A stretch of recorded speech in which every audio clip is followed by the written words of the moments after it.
Hello बच्चों, आज हम आत्म परिचय कविता का सार पढ़ेंगे। देखिए, आत्म परिचय कविता हरिवंश राय बच्चन जी के काव्य संग्रह बुद्ध और नाचघर से ली गई है। इस कविता में कवि ने मानव के आत्म परिचय का चित्रण किया है। आत्मबोध अर्थात अपने को जानना संसार को जानने से ज़्यादा कठिन है।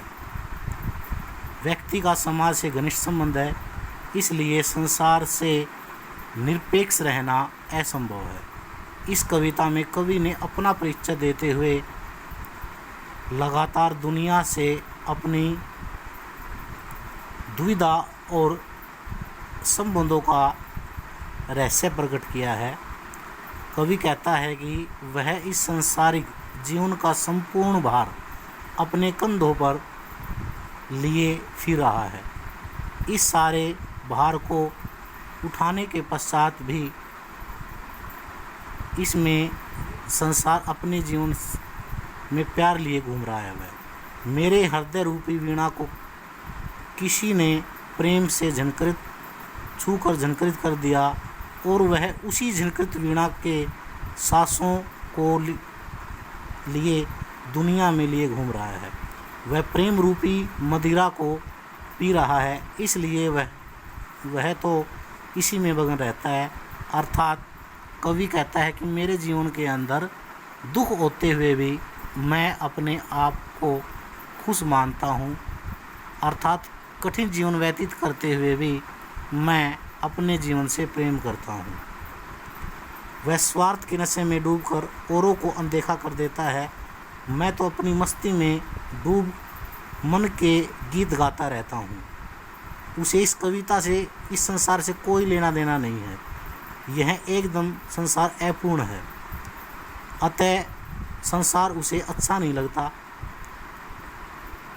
क्योंकि कवि कहता है भी संसार इसलिए अच्छा नहीं लगता क्योंकि संसार के अंदर जो व्यक्ति संसार में जो प्रसिद्ध व्यक्ति हैं, जो उनकी स्तुति करते हैं, प्रशंसा करते हैं, उन्हीं को अच्छा बताते हैं कवि जो है। इसलिए कवि संसार से अपना कोई संबंध नहीं मानता। कवि कहते हैं कि एक तो उसके पास जवानी का जोश है, दूसरा उस जोश में छिपा हुआ दुख है। इसी कारण वह बाह्य रूप से तो हंसता हुआ दिखाई देता है, लेकिन आंतरिक रूप से वह निरंतर होता रहता है। वह अपने हृदय में किसी की यादें समाये हुए है। कवि प्रश्न करता है कि आंतरिक सत्य को कोई नहीं जान पाया है।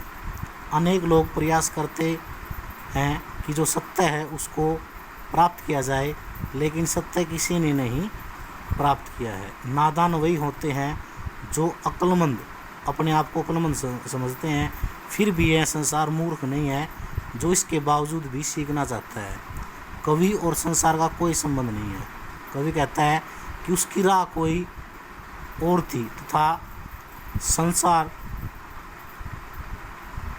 यह संसार जिस पृथ्वी पर रहकर अपना वैभव जोड़ना चाहता है संसार के लोग, उसी संसार को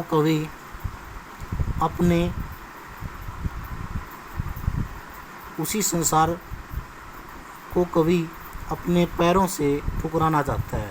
अर्थात इस पृथ्वी के वैभव को ठुकरा देता है। उसके रोदन में भी, कवि के रोदन में भी एक राग छिपा है। शीतल वाणी में भी क्रोध रूपी आग समाहित है। वह ऐसी विराट खंड का एक अंश अपने साथ लिए फिरता है। अर्थात जो प्रेम रूपी जो खंड है, कवि ने प्रेम रूपी खंड है जो कि संसार के अंदर जो वैभव और संपत्ति है उनसे ज़्यादा महत्वपूर्ण बताया है प्रेम को।